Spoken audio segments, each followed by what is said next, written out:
Hi, everybody. It's Craig from the University of Applied Research and Development with our Leaders podcast here with Dr. Paulie, a best-selling author, COO of DiNovi International.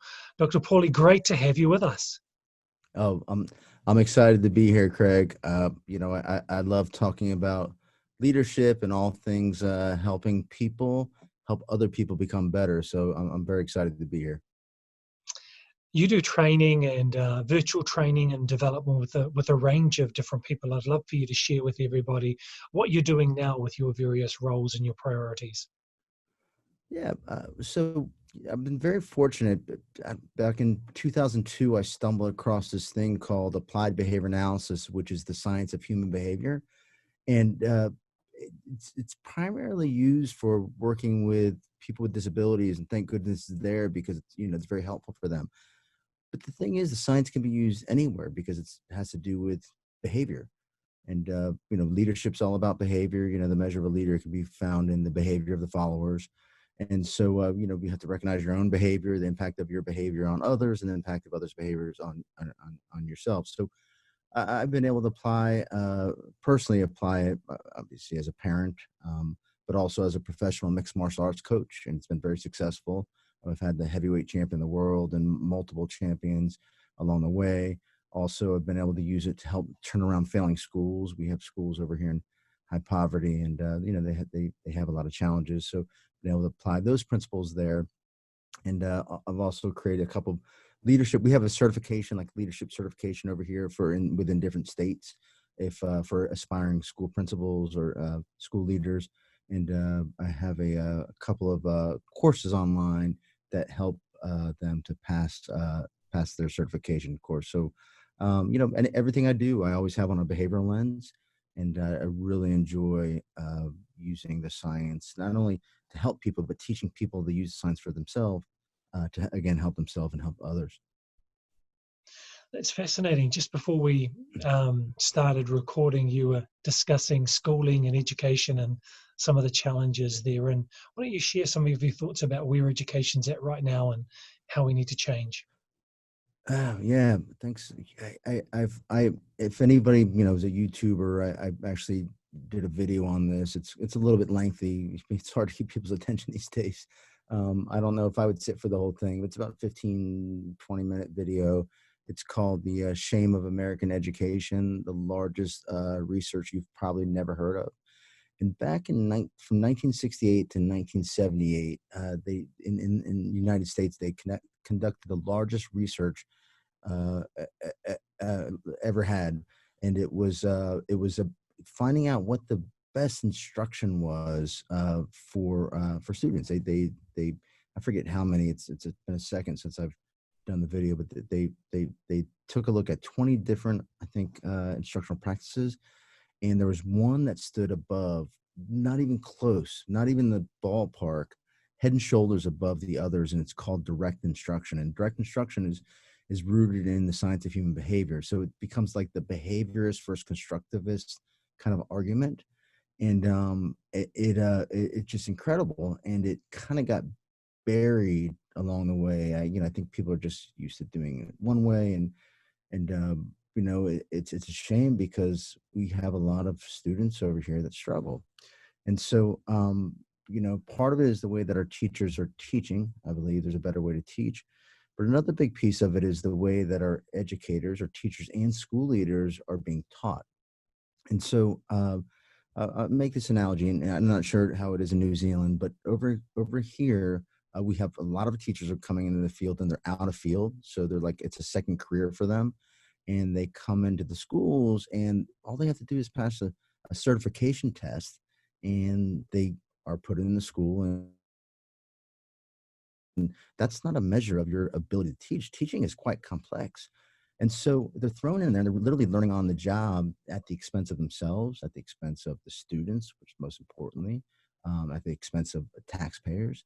And teachers in high poverty schools, they're actually, we have about a 50% attrition rate, which is not good at all. And so, and the same thing with leaders. Leaders are also suffering as well. And it's usually a lot to have to do with our schools that are in high poverty because there's a lot of challenges in there. And so if you if we go back and we look to even the teachers and the leaders that come in the field, they're getting, in my opinion, far too much theory and very little rehearsal and feedback for behaviors associated with good instruction and behaviors associated with good leadership. You can't learn leadership or teaching just from a book. You can learn what to do, what we would call an antecedent strategy in the science of human behavior, but antecedent strategies are intended to get behavior going. If you're going to keep it going, what we're talking about is developing habits, and we need teachers and school leaders to go into the schools practicing good habits. I mean, in the research that I've read, and it's been quite a few, I'm finding that school leaders can impact student achievement over here by more than 25%. That's just one person. And so when all you have to do is go in there and receive theory on leadership and then go into the school and practice. It's like me telling my fighter how to fight, giving him or her the theory of fighting, and then throwing them into the ring or the cage and expecting that they're going to perform well, and then using performance evaluations and telling them you need to do this or you need to do that while they're taking a beating and expecting that they're going to perform well. And it's very hard to learn under those conditions when you're having all the stimulus coming at you, and especially in those schools in particular where there's a lot of behavior problems. And so you're just trying to survive. And, when you're trying to survive, that's not the optimal way to learn. And again, while you're trying to survive, students are suffering, you're suffering. We're actually we did some research on this too. We have mental health issues are growing, not only for students, but for teachers as well. So it's a big struggle. And there's something called CABAS, Comprehensive Applied Behavior Analysis. And I forget the last word, might be in schools, but they took behavior analysis and they embedded it from higher education to working with principals, to teachers, to even the parents. So it's kind of like a wraparound. And they're getting, and people can just Google this themselves, look at it for themselves, 2 to 6 times accelerated student achievement. I personally we have a school in Seattle, Washington called Morningside Academy. And Morningside Academy uses something called direct instruction. I was talking about that earlier. If you just look up project follow through yourself, and also precision teaching, which is just like really good metrics, really agile because it's very frequent. And what they work on is finding like key skills, pivotal behaviors, what we call those, and building those to fluency. And so what'll happen is if you teach a pivotal behavior, for example, instead of teaching sight words to a child, you teach blends, blended sounds. And if you taught 40 blends, a student can learn 500,000 words rather than teaching 500,000 sight words. So it's not just only how you teach, but it's also what you're choosing to teach. Like if it's a fighter mind, there's a couple things I'll teach at the beginning. If I teach them these 5 or 6 things, they start to learn automatically the rest of the things. So it's not only just how you teach, but it's what you teach. It's building those core things to fluency. And if you build those things to fluency, people will just kind of learn on their own. And so I don't think they're doing such a hot job.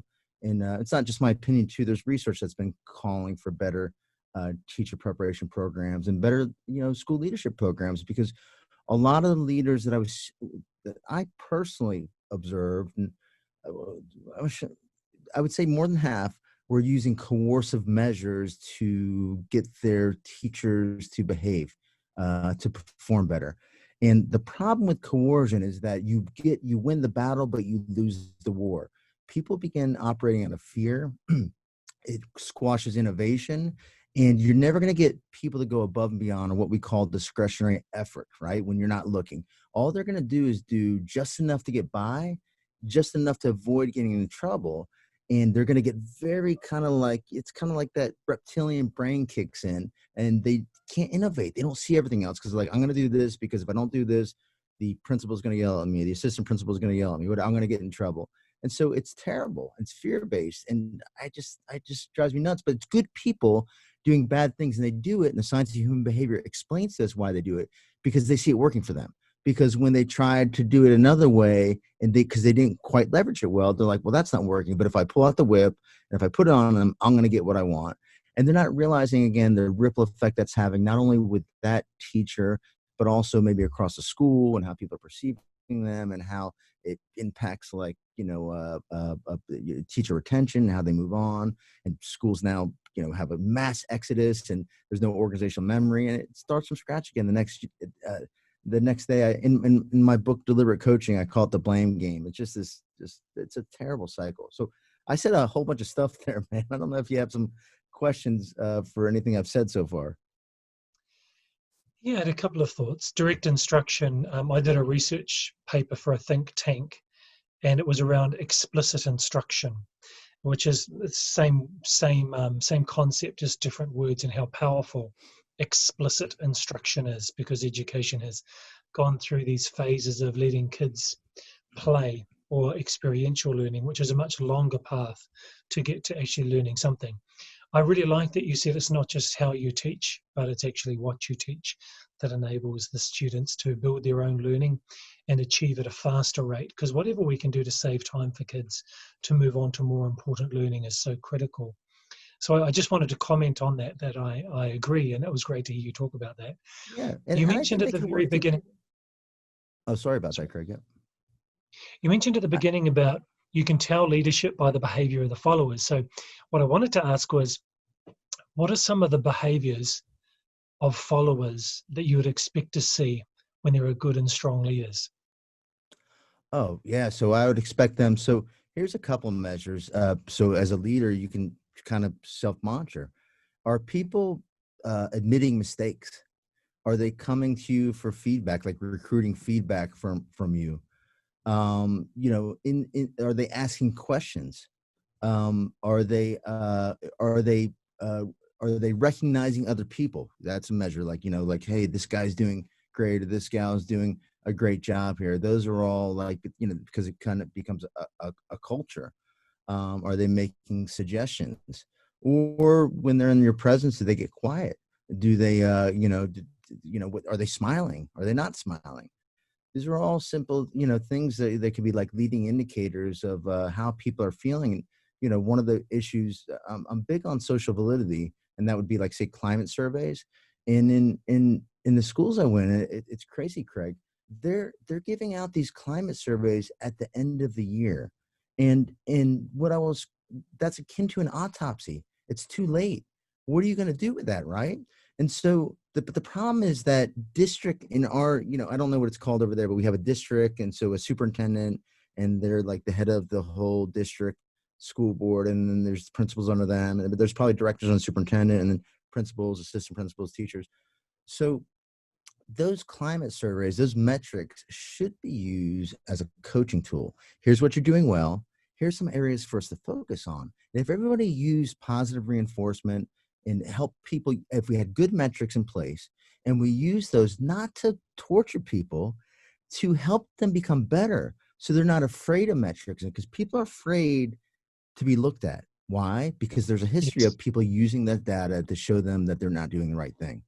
yes, agree with you. I think that's really quite powerful, Dr. Paulie, about using the climate surveys as a formative tool along through the year to coach and improve, and also for the leader to identify, what am I doing or not doing, which is not enabling my follower, my staff, my team to grow in these behaviors that you've just talked about, like peer recognition or giving suggestions, because that would be powerful. Yeah, it's any of your leaders, inspiring leaders that are coming in here, even if your school doesn't do it, the district or whatever you guys call those out there, do it for yourself. Just put out a little survey. So you can go follow 'em. I'm on LinkedIn, and I think I have an article up there that gives some key questions to ask in there. Find out how you're doing. Tell me, I, you know, ask for feedback so you can adjust what you're doing. Because if literally, if you want your job to become easier, then you want people to respect you as a leader and want to do things for you, want to engage. Yeah. And there's simple things to do, like, goal set with them. Don't do things to people, do things with people. And people, again, they just don't understand that if somebody had a good role model for leader, and not only a good role model, but that leader was a good coach, because coaching is a different behavior. Like, good leaders, there's there's just because you have the title of leader doesn't mean that you're leading. Just because you have a title of manager doesn't Mm, mean you're managing. A trainer doesn't mean you're training. A coach doesn't mean you're coaching. And so, because they all serve different functions, leadership, in my opinion, is about inspiration, getting people to go above and beyond, right? Managing is about promoting self accountability. Training is about skill acquisition, right? Somebody could be training and people aren't learning skills. Well, you're not really training, are you? You know, you might have the title of trainer. And coaching is about supporting the transference of those skills into the natural environment. So we need somebody to have the skills. And so a leader probably can wear any of those hats, or somebody who is a teacher can also be wearing any of those hats. Not about title, not about title at all. It's about the function of your behavior and the purpose and how, how is it functioning? And so, there's emerging leaders, and many of these teachers are amazing. They are good. I think a teacher's worth their weight in gold. And I think, like everybody else in that school, including the school leader, should be the supporting cast. And they should give everything that teacher needs to support them, give them the skills, the coaching that they need, the resources that they need, everything they need to be successful. And we need to throw them in there with those tools to begin with, not throw them in the cage and they take a beating and try to bring out the best. It's too late then. It's too difficult for that to happen then. are you still supervising dissertations at the university? Yeah, I'm not very good at it, I don't think.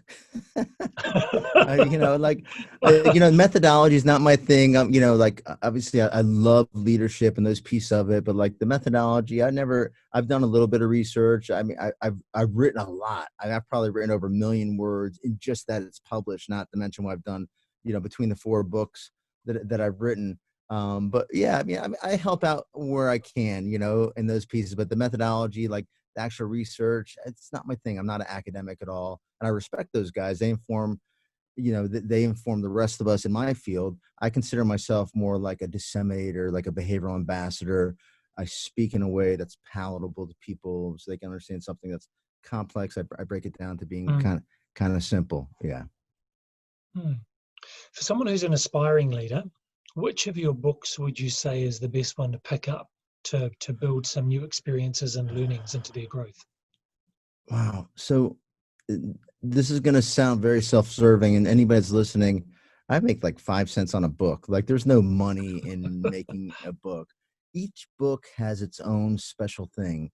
So, quick wins is about, like, if you're a new leader coming into a school, taking over Mm, positions, like you need to really capture, you want to capture the attention of people. You want to get them in touch with success pretty quickly, because that pairs you with positive reinforcement. So it's called mm, Quick Wins, Accelerating School Transformation Through Science, Engagement, and Leadership. And if you ask people to do things that are too difficult, too challenging, if you don't involve them in the process, they're not going to like you very much, and they're not going to give you their best. So it's about getting the best out of people by finding quick wins, and it gives you like a little bit of the science behind that leadership. Deliberate coaching is for, like, every leader should know how to coach, because, like, who's directly below you, and it should be like cascading coaching. You want to teach those people how to coach the teachers, and the teachers need to learn how to coach the students. So understanding that coaching, again, is, if you got to train people, but coaching where it's at, people, you have teachers and leaders that go to professional development, they walk back into the classroom of the school, and there's zero transference to schools. There's a famous exactly. research by Joyce and Showers, 2002. If you just Google it and click the images, you'll see the box of it. If they're just given theory, it's 0% transfer. If they're giving theory and modeling, 0% transfer. If they're giving theory, modeling, and rehearsal with feedback, this is good. You get more knowledge. You get about, while the other ones build like 5 to 10% in knowledge and skills, that still don't transfer. You get about a 60% transfer of knowledge and skills, but still only about 5 to 10% transfer of those skills into the school, the classroom. The way it transferred was coaching. And it doesn't have to be deep coaching. And there's a science behind that. I talk about that in deliberate coaching, like the simple people. It's not like you're standing over there, somebody do something. There's very simple things that can happen, because what we need to do is, a training is not about, I'm in the business of developing habits. When you go to training, you're learning about something, it's antecedent strategy, and it makes sense to you even if you get rehearsal and feedback. But now you got to take that thing, bring it back into the natural environment, do it successfully, and you have to see that successful. It's got to be reinforcing for you to do it. And as you do it, it's hard changing habits. We've all had to change habits.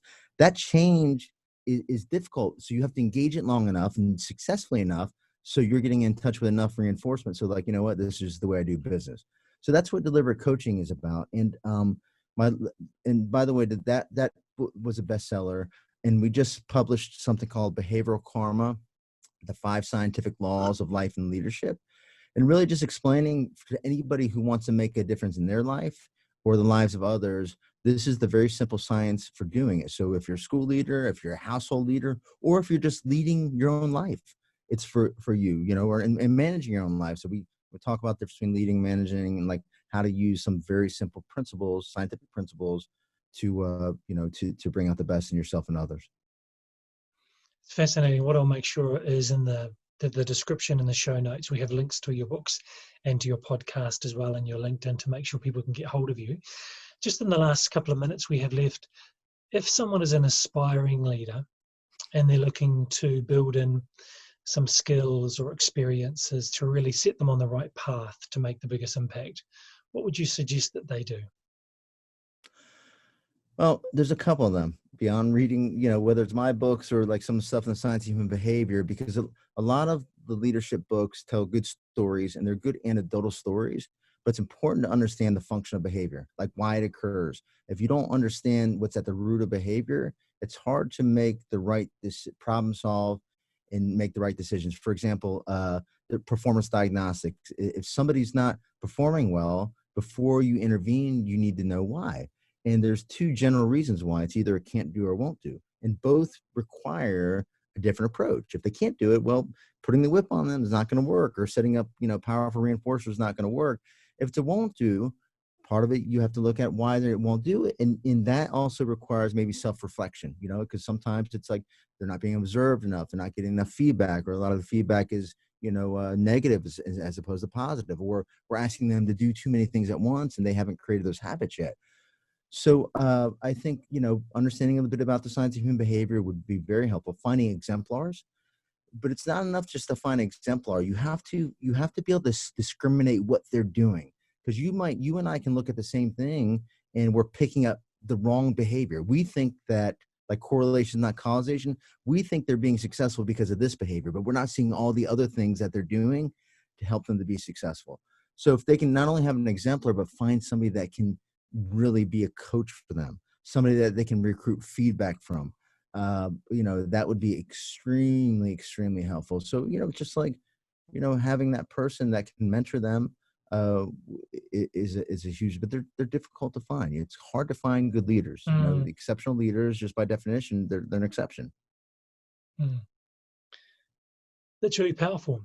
Hey, Dr. Paulie, I really want to thank you for your time. I know you're really busy, but thank you for your contribution. And we will make sure that we have all the links so people can connect with you individually.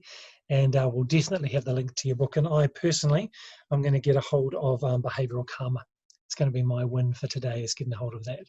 So thank you so much for your That's time. awesome. Yeah. And if you can, I would love for people to follow, you know, check out Adapting to a Changing World, my podcast. It would be great to get some listeners from over New Zealand. It'd be an honor. Absolutely. I'll be subscribing myself. Thank you, Craig. Have a great evening. Thank you, brother. That was awesome, man. Good night. Take care now.